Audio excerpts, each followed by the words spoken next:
Yeah, but and I know that's not the only issues you have with the process here, and we'll get to some of that in a little bit, especially when we talk about the larger implications of this ruling and the larger sort of atmosphere it's happening in the legal atmosphere. But before we do that, let's talk a little bit about the specific claims in the case and the judge's ruling itself. So, you guys obviously were using the Bruen standard, the new standard created in New York State Rifle and Pistol Association v. Bruen in 2022, where now for a gun law to be constitutional, it has to the defendants, the state has to demonstrate that it's consistent with the historical tradition. And you guys said that these regulations on carrying, this effective ban on carrying a gun in a synagogue or church, if you have a license you're a licensed carrier, you're somebody who's passed the background check, you've done the training required, you still can't carry there. You're saying that's not constitutional, right? That was the basis, that there's no historical analog to anything like that, right? Correct. So that was the Second Amendment claim. The Second Amendment claim is the state government has to show how at the time of the founding, how the constitutional right was recognized, the right to carry. So if there was a restriction at the time of the founding, then that would be lawful now. So at the time of the founding, they had laws where you could not carry into a legislative session. They had laws that you couldn't carry into a courthouse. They had laws that you couldn't carry into a polling place. These were very, by the way, there were no polling places at the time of the founding. This was a brand new invention, right? Until the founding, the polling place was the battlefield. That's where we had our political differences. So they would assume that a polling place would be a place of, bloodshed, of strife, of people fighting. And that hasn't been our experience, thankfully, in this democracy. I mean, we have a peaceful transition of power. But at the time of the founding, who was regulating guns in a synagogue? They probably didn't even know where the synagogues were at the time of the founding, or the churches or whatever. So this was not historically a government-regulated place. I've never seen a cop in my synagogue. They're not providing security in synagogues. My child's daycare. You think you got a cop outside, my private daycare where my child's going? They're saying, it's a sensitive government area. These are not historically where the government has provided security, has locked the place down, has said we're going to check everyone for guns, we're going to secure the area, we're not going to allow protests to get violent and spill into the legislature. That's the type of thing the court was talking about in Bruen, where there was an historical government focus on protecting these areas. That never existed in a place of worship. Right. Now, the judge obviously disagreed with this. And and one of the key things to his ruling that he didn't really disagree with it because he didn't find any case at the time of the founding. What he said was that at the time of Reconstruction. Right. So this is what I mean. Yeah. Like he did. Yes. Yeah. He didn't use examples of laws from the founding era. What he did instead was use examples of various gun bans, really that were Reconstruction era. So why is that relevant? Tell us, Steve.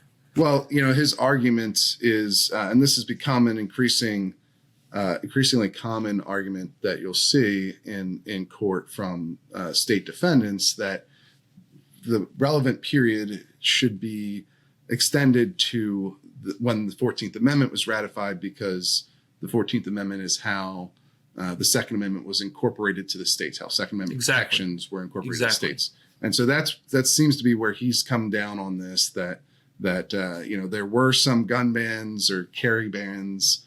They're not all really similar to each other, the ones he cites, but they all come from the South in Reconstruction era after the 14th Amendment was ratified. And that's why there's a basis to do this. And I wonder, do you think that line of reasoning is going to be a hurdle for you guys as you approach the Second Circuit, which is obviously a more left-leaning circuit traditionally on gun issues? This argument might be something that they are persuaded by. Are you worried about that at all? The Second Circuit is not a friendly forum, definitely. And we may see a circuit split. And again, the only way to get a case up to the Supreme Court usually is to get a circuit split. So if you get a favorable ruling out of Texas and you get an unfavorable ruling out of the Second Circuit, that's how you can get up to the Supreme Court. So it's kind of the process. One of the things the judge said is, blacks didn't have the right to carry at the time of the founding. So therefore, maybe no one should have the right to carry now, which is such a bizarre racist argument. Blacks didn't have the right, against search and seizure. Are we going to take that right away now from everybody because they didn't have it at the time of the founding? The judge was very highly motivated. If you read the transcript, I was actually there at the oral argument, talking about race, talking about religion, what specific religions are more Second Amendment focused. This is it's legal gibberish. We treat everyone the same. We treat blacks, whites, Jews, Hispanics, Asians. We treat everyone the same in this country. Everyone has the same rights. And if we didn't do it at one point, then we fix that and we give the same rights to everyone. We don't say, well, because the blacks didn't have the rights, at the time of the founding, so I'm not going to apply those rights now. It's gibberish. And he didn't even put that in the decision because, he probably wrote it and then, hit backspace because it's ridiculous. So you're saying he said that during the oral arguments that you Yes. Yeah. Interesting. Yeah, because there was a section in the ruling, because I didn't see that argument in there, like you said. Correct. But he did talk about, because the case that you guys brought cited founding era laws that required people to carry guns in church. Correct. Because those did exist.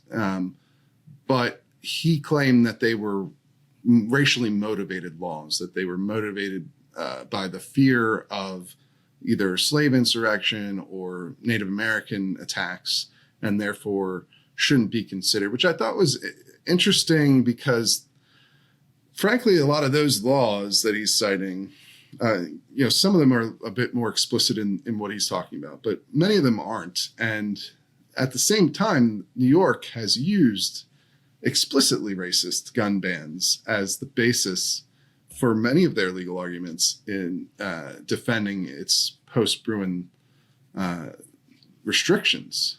And I just thought it was odd to see that, that it's the potential that some of these carry, requirements for people to be armed at church had motivations that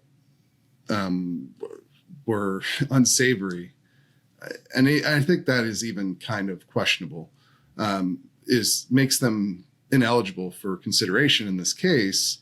But I haven't seen any of the judges in the Second Circuit say that the explicitly racist ban, like literally just don't sell guns to Native Americans or African Americans, aren't allowed in for the same reasons. Right. If you subscribe to critical race theory, then everything is race.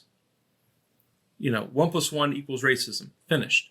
And that's your starting point, and that's your conclusion. And you bump into some other irrelevant facts along the way, like constitutional rights and people actually shooting up synagogues and whatnot.